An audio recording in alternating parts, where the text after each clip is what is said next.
I believe that requiring people to return to the office without making any efforts to address their concerns within the office is a recipe for disaster. You are mandated to be here, but we're not mandated to include you or treat you fairly is a dumbass, short-sighted message. I wrote that in my book on the unwritten rules of work, which I finished this book last September 2025. And this week, AT&T gave me a live case study to talk about what happens when you require an RTO mandate. So in case you haven't heard, AT&T is facing 2 EEOC lawsuits over its return to office mandate. And for those who aren't American or maybe haven't heard of this, the EEOC is the U.S. Equal Employment Opportunity Commission, which is the federal agency that handles cases of discrimination in the workplace. So it's claimed that the return to office mandates discriminated against people based on age and disability status. Dr. Anna Kalschmidt and I research the unwritten rules of work, so I usually talk about how the unwritten norms dictate workplace experiences, and that does apply here, but AT&T took it a step further because while it is well discussed and no surprise that RTO mandates impact disabled people, the CEO of AT&T is quoted as saying in a staff meeting, "We need younger people working at this company." And do we need to look at what the AT&T CEO looks like? I've also talked on here about what leaders say versus what they do, right? So I want to talk about that, but I also want to talk about something the coverage isn't talking about, which is the other variables that are impacted by RTO. Because these are age and disability claims, and those are extremely valid and important, and they also intersect with social class differences and RTO capabilities, and who has access to being able to work from home or not, or who can go to the office. So if you're new here, I'm Dr. Anna Kalschmidt. I'm an industrial organizational psychologist. I research the unwritten rules of work for the working class and neurodivergence, and I also look at race and gender intersections. I look at the invisible barriers that impact people in workplaces and how they impact organizations as well. If you're new here, go check out my playlist on what those unwritten rules of work are. I've been researching this for the last decade. Unlike other books on unwritten rules at work that are based on a person's experience or anecdotal evidence, I have been researching this for a long time, and I've included the experience of many people, hundreds of people who I've interviewed or collected data from, predominantly in the United States. I am interested in expanding the work internationally. I have started to do so in the Caribbean. If you have an interest in that and you are from those cultures, please send me a message. I am publishing a book on my research that will be evidence-based but accessible to people who are not academics and not written in boring scientific jargon. If you are interested in that, hit subscribe and I will let you know when the book is back out. The whole point of my research is to look at the unwritten rules and how they impact people and organizations. And sometimes unwritten rules become policies and sometimes they don't. But let's talk about in the case of this AT&T situation where the unwritten, the unspoken became spoken, and that's part of why they're getting held accountable, or potentially. So first, let's talk about RTO. RTO isn't necessarily what the headlines are saying that it is. While there's a lot of bold headlines coming out right now saying that employers are really pushing for RTO, it is true. There is data showing that a lot of people who are in the C-suite do want people to come back to work, but most organizations are still navigating a hybrid environment. 27% of companies right now in the US are forcing people completely back. Remote work itself is still at about 22.6%, which is where it was in 2024 before all of the mandates. So that hasn't changed much. Now, this could be, now you could be watching this being like, I used to be remote and I wasn't. I know several people who are in that situation. It could be, and I've talked about this, that while some employers mandated people come back, other employers realized that they could have an advantage over their competition if they allowed people to work remotely. So there may have been a flip-flop there in the percentages, and that some companies took it and others were like, we weren't doing it before, but now it's a perk. Now, these companies that have required mandates, we've only seen their in-office attendance only go up between 1% and 3%. The required in-office days only went up 12%. So what does that tell us? That tells us people are very much resisting the idea of coming back to the office full-time. The companies that are requiring it are being very loud about it. Most companies are not, but the loud ones might set a precedent, which is why this AT&T example matters. With this precedent, depending on how this case goes, comes the question of, no matter what this does to workers, no matter what the disparate impact might be or the collateral damage, if they are or are not held accountable, sets a precedent for what employers are or are not allowed to get away with. We need to talk about why people don't want to go back to work. Remote work, with what it's been, hasn't been around that long, right? We did it. Yes, there's been some hybrid options brewing. I remember in the 2010s that it was a perk I earned at a certain point to be able to remotely work once or twice a week. I actually only chose to do it once a week because I liked that work environment a lot and I had a lot of friends and I liked to be in the office. Big caveat though, it was a 10-minute walk from where I lived, so it was not a huge commute. But that experience is very rare, especially in places like the United States where commute times are insane. Because let me tell you, that was not the situation when I worked in a place where to drive 20 miles took me 2 hours each way because of traffic, and I had to pay for parking and had to pay for all that gas and car maintenance. And I spent 4 hours of my day going back and forth. So that wasn't somewhere that I voluntarily would have gone in if I didn't have to, because it literally took up an extra like third of my waking hours, a little less than a third, quarter. Okay. And I talk about this in my book that I already showed you. I talk about this, that there are a lot of practical reasons like commute times and childcare and things like that that are issues that are outside of the scope of unwritten rules. Those are very clear structural problems that are part of the reason why a lot of Americans don't want to go back to work. But there is also because nobody wants to go work in a toxic work environment. And one of the number one things I hear from people who are my coaching clients who are wondering how to navigate unwritten rules at work and move up in their careers is that being remote gave them a fucking break. Being remote gave them a break from masking all the time, from faking it. It gave them a chance to do the Zoom meeting and have the presentation, and then to close that Zoom meeting and take a break.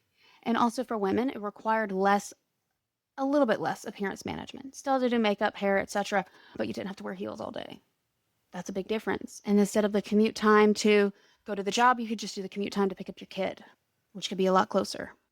Personally, and I say this in my book, I think that it is healthier for us to be together as humans, at least a few times a week. I think hybrid is ideal, but it is unhealthy for absolutely anybody to be in a toxic work environment 8 hours a day. Even if they're able-bodied, even if the commute time is short, even if they don't have children or the childcare is taken care of, it is not healthy for us to be in a toxic work environment every day. And there is a shocking amount of toxic work environments that the irony to me as an industrial organizational psychologist is they don't only impact the worker, they also slow down your workplace. They reduce your productivity, they increase your legal risks, and they have a lot of extra costs and high turnover and sabotage and things not getting done. The list keeps going on, but most business spreadsheets aren't accounting for those costs. I have never walked into an organization where I've been a consultant, and I've worked in private sector, public sector, and academia. I've never walked in, and they're already measuring that. It's a we don't want to know situation. Many of my clients have told me they love their actual job. It is all of this unwritten stuff, all these social factors that make it miserable, that are why they leave, that are why when they didn't leave, they liked remote work because they got a break. I especially heard this from Black women who were like, I got a break from the nosy Karens. I got a break from a lot of the constant microaggressions. I got a break to just not have to be on all the time. And that's draining, and it also distracts from the actual work.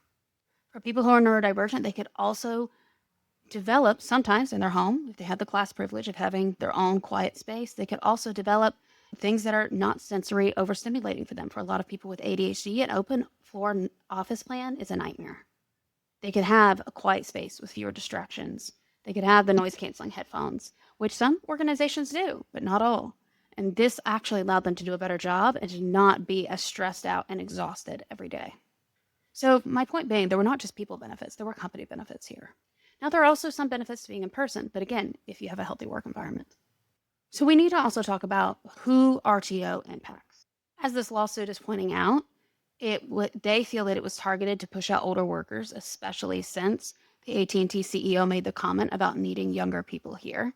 It also, I think the disability component is very obvious, and I just want to give a moment to hold the space for the rage that I think justified rage that people with physical disabilities must have had to have had the stigma of remote work if they needed it for getting off easy or not having to do what everyone else has to do. If they had the option at all, having very limited job options due to that disability already, and then overnight seeing almost the entire white collar workforce go remote because it was an option the entire time. I just want to acknowledge that. And I'm not currently a member of that community. I have had temporary situations before that were ignored by HR because I looked okay. But I can only imagine how that must have felt. And then to now have that switch and say you're forced to come in after 6 years, clearly the job was getting done. Now, I'm a class researcher, so when I hear things like this, I also think of the social class reasons that people might not return to office, such as, again, can you afford to live in a major city, because that's where a lot of these jobs are, with that commute? Middle America has been enraged a long time that a lot of the jobs are on the coast. Being able to work remotely diversified that a bit. It made the competition higher. You couldn't just live close somewhere and that give you an edge in the job, but it did also distribute some of the opportunities. It also, people who used to live on the coast moved farther away to a less expensive area and bought a house, had families, etc. And now that's going to be harder. In some ways, remote work was also a class issue because people who are from working class backgrounds, don't have a lot of wealth, may have had more roommates, may not have had a quiet space to work. And so maybe they were already forced to go back in, and this is more of a privileged position to be in. When I was working at Stanford, we did a report on the laptop class during this time and how there was this dynamic in a law. No, the Marxists are already at ruling class versus working class. I hear you. I understand that. But you would be a fool to not have listened to, especially in the Trump campaign in the first year of his in office mandates in 2025, where they were using those white collar workers aren't working, they're just using your tax dollars, especially if they're in the government staying home. There was that class rage of seeing some people at home. And similar to what's going on with AI, laying a bunch of people off and hiring people back for lower salaries, a lot of people also suspect that this is a passive layoff strategy, that this is making the conditions as intolerable as possible, hoping people leave and downsizing that way without the bad press of laying people off. And this is a repeat thing that a lot of toxic companies do not learn, that whenever you do a policy like that, the best workers are the ones with the options. The ones with the most credentials, the ones with the best track records, those are the ones who are getting picked up by your competition, who now all they have to do is stay hybrid and they're in a better position than you. It's not a very smart strategy, because whenever you have situations like this, your top talent leaves. Now, here's the issue that I talk about with unwritten rules of work a lot, is that why a lot of companies have not learned this. Some of it is ignorance, but some of it is for power. That we reward unwritten rules at work, and we have rewarded culturally perceptions of leadership that really match dark triad traits. There are about 5 times more narcissistic people in C-suite positions than there are in the average population. 5% isn't a huge number, but it shows you what we are rewarding. And we also know that companies run with psychopathic behaviors do not do well long term. And in a shareholder economy, a lot of people look quarter to quarter, but they don't see the pattern over time. You lay a bunch of top performers off, okay? Your margins look good that quarter. And then a couple quarters later, you're like, I don't know what happened. Why did we miss developing that new product? Why did we miss quality here? Why did we lose customers? Well, human behavior takes longer usually than 3 months to change. Consequences of something like a business where you have been moving forward and having maybe products that were in the hopper already by those people roll out, you don't always see those impacts in 3 months.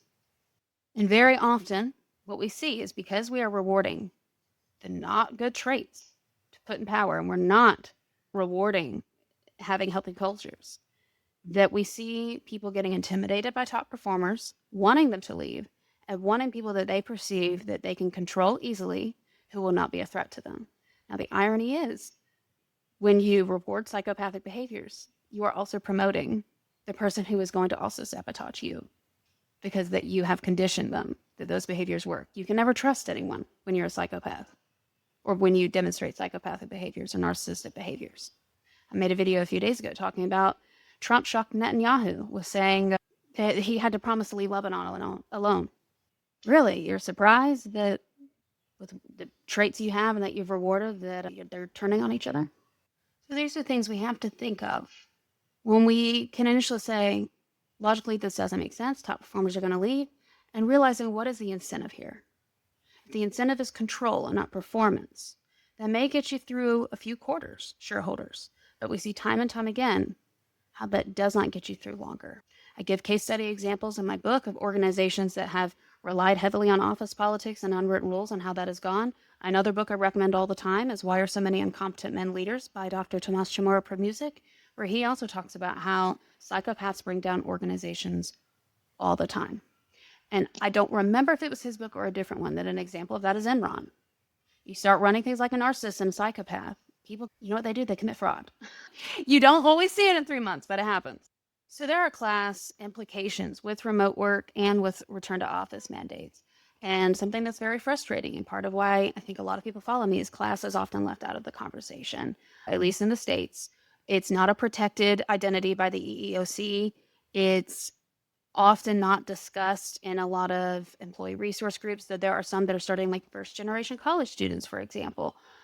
But that's not necessarily the same as class. So when we have these blanket statements and movements, they do impact people differently. Most employee engagement surveys aren't looking at asking people what their class is, and a lot of people wouldn't know how to answer that question anyway, because most Americans say they're middle class no matter what. So you have a group of people who aren't protected by employment law, aren't really known in their organization. It is stigmatized, as my earlier research has found, that even if you experience social class mobility, you're still stigmatized, even if you're a white man in the United States for coming from a poor background. And then you have them struggling with, they can't really afford to lose the job. They don't have generational wealth, but they probably can't afford the city apartment, not without extreme consequences anyway. And this points to what happens when you have blanket interventions and not universal design. So I start the introduction of my book talking about universal design, and I end talking about it as well. I'm a big advocate for it because we see right now with the DEI drama that has been going on, like, yes, a lot of that's political, but I also think that a lot of it is so many people are miserable at work. They have a hard time seeing one group talked about and still feeling so miserable. I'm not saying that's okay or a lack of empathy, but I do think it happens. There's also this idea, this scarcity mindset that happens in places with a lot of individualism, like in the US, that someone else getting something is you losing something. That's not necessarily true, but it is very much pushed in our political context and in our business context. And the reason it is pushed is to get you to side with the person pushing it. It is a power play. It is someone trying to have power over you. It is not an inherent truth.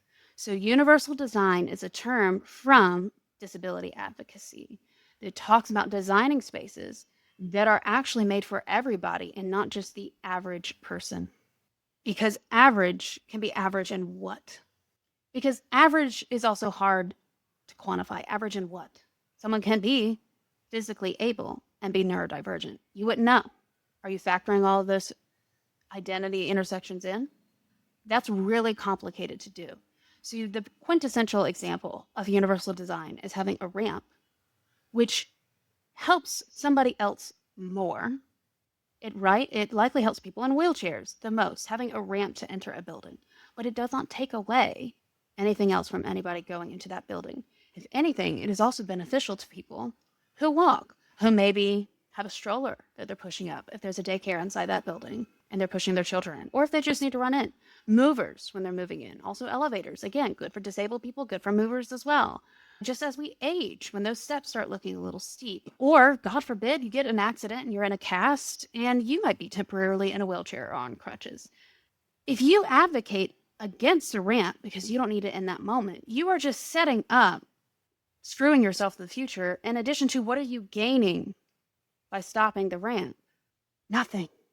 You're gaining nothing. And so a lot of us have been bamboozled into advocating against rights for people to gain nothing but eroding precedents that you also don't deserve employee rights.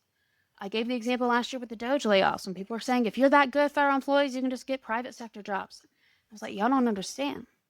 Federal workers had bare minimum protections that private workers, I also think, deserve.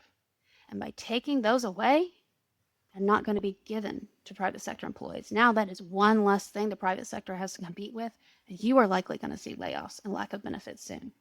And how have we seen that go? I'm not a seer, but this is how power works. This is how in-group, out-group works. It is a power play done by people with selfish, self-absorbed interests. We can see the pattern over and over again. Now, universal design is different than blanket interventions, because you might say, okay, Anna, how is not having RTO for everybody or not having remote work for everybody. How's that different than universal design? So blanket interventions are usually a response. They're not proactive. They're not thought through. They're just now everybody gets the same.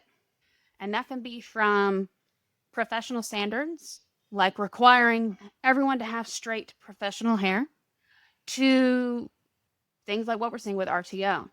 The thing is, when not everybody is on the same footing, when not everybody has the same experience, when that's not factored into what the blanket statement is, then it can become discriminatory. For example, you've probably heard of the Crown Act by now. It is saying, hey, the way your hair grows out of your head shouldn't be considered unprofessional, because a blanket standard of everybody has to have straight hair is not fair when not everybody's hair grows out of their head straight. That is discriminatory against predominantly people from African and Latin cultures. And what does it give the business to only have straight hair?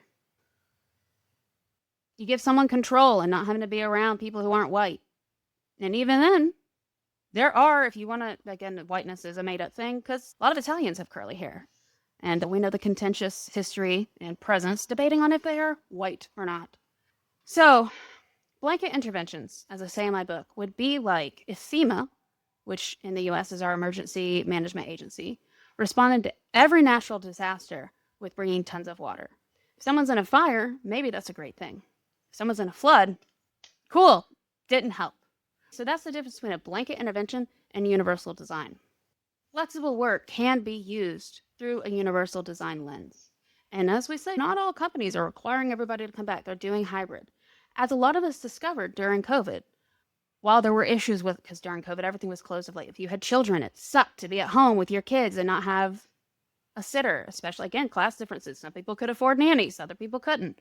But then people also discovered, once things started opening again, wow, this is actually great that flexible work, I can drop my kid off at work or pick them up from school and just work a few later hours, have that time with my kids. I can have groceries delivered. I can run the laundry in the background while I'm here, not do that on the weekend. Like all of these things that were, yes, it benefited physically disabled people the most, but it made life better in many ways. And it also had drawbacks. If you were very extroverted, that would have been a dark time in your soul. And I think we have seen societal consequences of that people don't know how to act anymore. Obviously, COVID was an extreme, but flexible work can be used as a way to have everybody contribute to shared goals in the organization, have everybody get their work done, and still meet the needs that their bodies, their minds, and their lives have. AT&T did not do this. They mandated the return, and the consequences, whether intentional or not, are what they are being brought to court for. So if you're a leader watching this, and knowing my audience, a lot of you are, here are some things you need to consider when you're making blanket interventions. Is one, it's not a part of feeling powerful in a generic way, that there is power in this. You need to have insight from people making the decision who are going to be impacted by it or who could be. You need to have those focus groups. If you don't have diverse leadership, you're going to keep making these mistakes. And that is different than the, oh my God, you don't just hire someone because they're diverse. Yeah, that's not the point. We cannot assume that only qualified people have no other marginalized identities. That's just bigotry. But having people involved, asking people different experiences, how would this impact you, is really critical. Making decisions for other people without knowing what their lives are like is patronizing, and it's going to set you up for these legal battles and bad press. You need to look at who this actually affects and how it shapes their life and what tweaks you can make to align your business needs with actually rolling something out successfully. We also need to think of who has the ability to choose.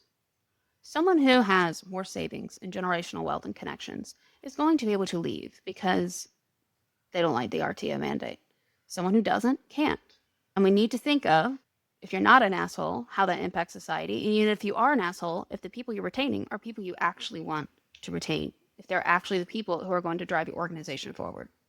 Here's the stickier question, which a lot of people aren't going to like. Some attrition is always going to happen, and some attrition is needed. But when you make, again, blanket interventions like this, we have to think of, is this attrition what I need or not? The founders report, I think it's found that about 25%, I believe it's 25%, I'll put the screenshot here on the video, of HR leaders and executives hoped the RTO would get rid of some people for them. And the question I have as someone who's designed hiring and performance systems is, what is wrong in your hiring and performance evaluation systems and in your policies and structures to where you are trying to get rid of people not systematically, to where you're just trying to trim down numbers? What are you hiring for that's a problem? What are you retaining that is not driving performance you need? Because there are better ways to get rid of people who aren't performing well, and also interventions you could have before it gets to that point, of course. But you risk a lot with just, we'll see who can and cannot say.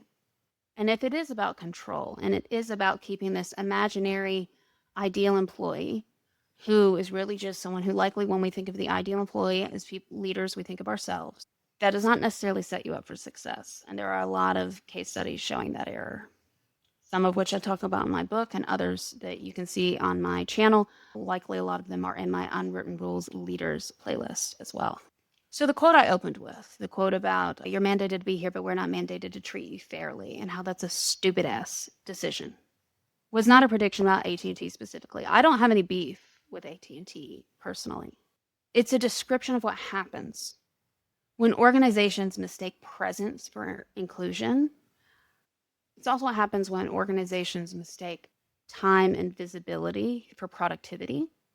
And when organizations forget that this is a symbiotic contract, that the scales tip. We've already seen it just in the last few years, go from employees having more power to organizations having more power, how that plays out. And that only as long as jobs are beneficial for people to do and accessible does society function. I made a video a few weeks ago about, I believe it was the JP Morgan CEO, talking about, with all these AI layoffs, we're on the books for political unrest, the economic inequality and such. And that was a no shit perspective from me as a class researcher. Anywhere in history that's gotten to this point, it has not gone well for the elites, not for very long. We're already seeing the Sam Altman Molotov cocktail situation. We're seeing the Kimberly Clark fire. This isn't too long after the Luigi and the Blackstone unalivings, which I also reference in my book. We're seeing a lot of major executives up their security. Billionaires have been building bunkers for years. These are all things that are not conspiracies. They are our real lives. They are really happening. And something that doesn't mean your business is going to go well is having butts in seats and having just anyone there. I remember telling a leader when I was working for someone else, when I was running a team, I don't just need a body. I need a person with very specific skill sets, because I told them I needed a skill set and they kept giving me people who had never done that work before. And I told her, I don't need a body. I need a skill set. I need a person with these skills. And that was very hard for her to grasp and made me very concerned for how she was running an organization. So these are very easy mistakes to make. AT&T has been around a long time. I hope they can course correct. I don't wish them any ill will. But these are conversations that if you're in a leadership position, these are warning signals that we need to look at as we are pushing more RTO, as we are considering layoffs, as we are seeing the heat up of class dissent towards employers. I've always said, say it in my book, say in real life, the employers who do what is good for their business and people and not just what is legal are the ones who always come out of economic recessions with doing way better than their competitors. Because if we only do what we aren't required to, we can't lie to ourselves that we have a great culture or that our business is necessarily going to go well. Culture lives in the unwritten. And it's very hard to see that if you're in a position of power, because people are going to protect themselves and they're going to tell you what you want to hear. And if you are struggling with this in your organization and you want to see the benefits of a healthy work culture and of not building yourself up towards Molotov cocktail situations, give me a follow. You can set up a 20-minute call. Initial consultation is free to see what I can help you with. And normally what I help leaders with is either one-on-one coaching or doing leadership workshops with all of your supervisors to talk about how can we become aware of these unwritten dynamics? How can we learn how they're impacting our organization? Do you need an unwritten rules audit? All of that is important information to know proactively because you will find out retroactively.